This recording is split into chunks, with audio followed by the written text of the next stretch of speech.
Hi hello friends, இன்றைக்கி video என்னென்னு பார்த்தீங்கன்னா வெற்றிலை கொடியை வளர்க்குறது தான் இந்த வீடியோவில் காட்ட போகிறேன். வாங்க பார்க்கலாம். நம்ம வெற்றிலை கொடி பாருங்கள், கீழே இருந்து மேலே வர எவ்வளோ அழகாக வளர்ந்துருக்குன்னு. இதுக்கு வந்து வெற்றிலை கொடி வளர்க்குறதுக்கு ஏற்ற இடம் என்னென்னு பார்த்தீங்கன்னா, நல்லா நிழற்பகுதியான இடத்துல வளர்க்கணும். குறைஞ்ச அளவு சூரிய ஒளி பட்டால் போதும். அப்புறம் இந்த மே மாதத்துலாம் பார்த்தீங்கன்னா இலையெல்லாம் வாடும், ஏப்ரல் மேலலாம். அந்த இலை வாடாமல் இருக்கிறதுக்கு என்ன டிப்ஸ் பார்த்தீங்கன்னா, புளிச்ச மோரும் புளிச்ச மாவு 2 இலையும் நல்லா கலந்துட்டு ஒரு ஒரு 1/2 லிட்டர் தண்ணி அளவு கலந்துட்டு நல்லா செடிகளை ஸ்ப்ரே பண்ணுங்கள். இல்லாட்டி கையில் எடுத்து தெளிச்சு விடுங்க. தெளிச்சு விட்டிங்கனாலே இந்த பாருங்கள், இலையை பாருங்கள், நல்லா வாடாமல் நல்லா அழகாக இருக்கும். ஒரு ஒரு வெற்றிலையும் பாருங்கள் இவ்வளோ பெருசாக இருக்குது பாருங்கள். பாருங்கள், சூப்பராக இருக்குது பாருங்கள்.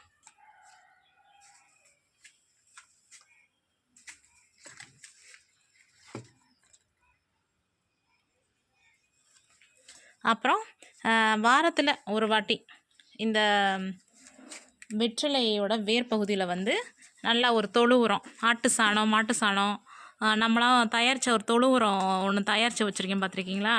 ஆல்ரெடி நீங்கள் வீடியோ பார்த்துருந்தா உங்களுக்கு தெரிஞ்சிருக்கும். நான் உரம் தயாரிச்சிருக்கேன்ல, அந்த உரத்தை வாரம் வாரம் நான் போடுவேன். அந்த வேருக்கு போடுவேன், வெற்றிலையோட வேருக்கு போடுவேன்.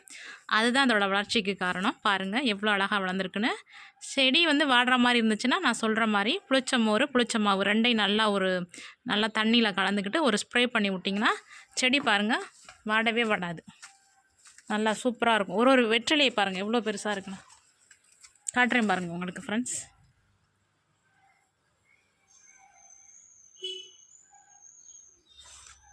பாருங்கள்,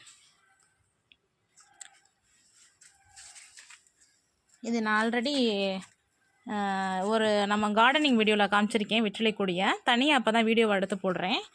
இதை வந்து ஊனி வைக்கிறதுக்கு என்ன பண்ணணுன்னா, கத்திரிக்கோல் எடுத்து இவ்வளோ கட் பண்ணிவிட்டு மண்ணை நல்லா இவ்வளோ தூரம் வர வச்சுட்டு நல்லா அடியில் வச்சு ஊனி வச்சிட்டிங்கன்னா சூப்பராக வளர்ந்துடும்.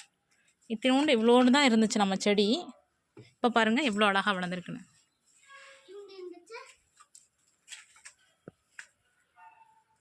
பாருங்கள், இது மாதிரி நல்லா செவத்தை ஒட்டி வச்சிட்டிங்கன்னா அழகாக மேலே ஏறி போயிடும். பாருங்கள் எவ்வளோ மேலே ஏறி போயிருக்கு பாருங்கள். இதுக்கு வந்து நம்ம வந்து அவ்வளோவா தண்ணி விட தேவையில்லை, லைட்டாக ஊற்றினா போதும்.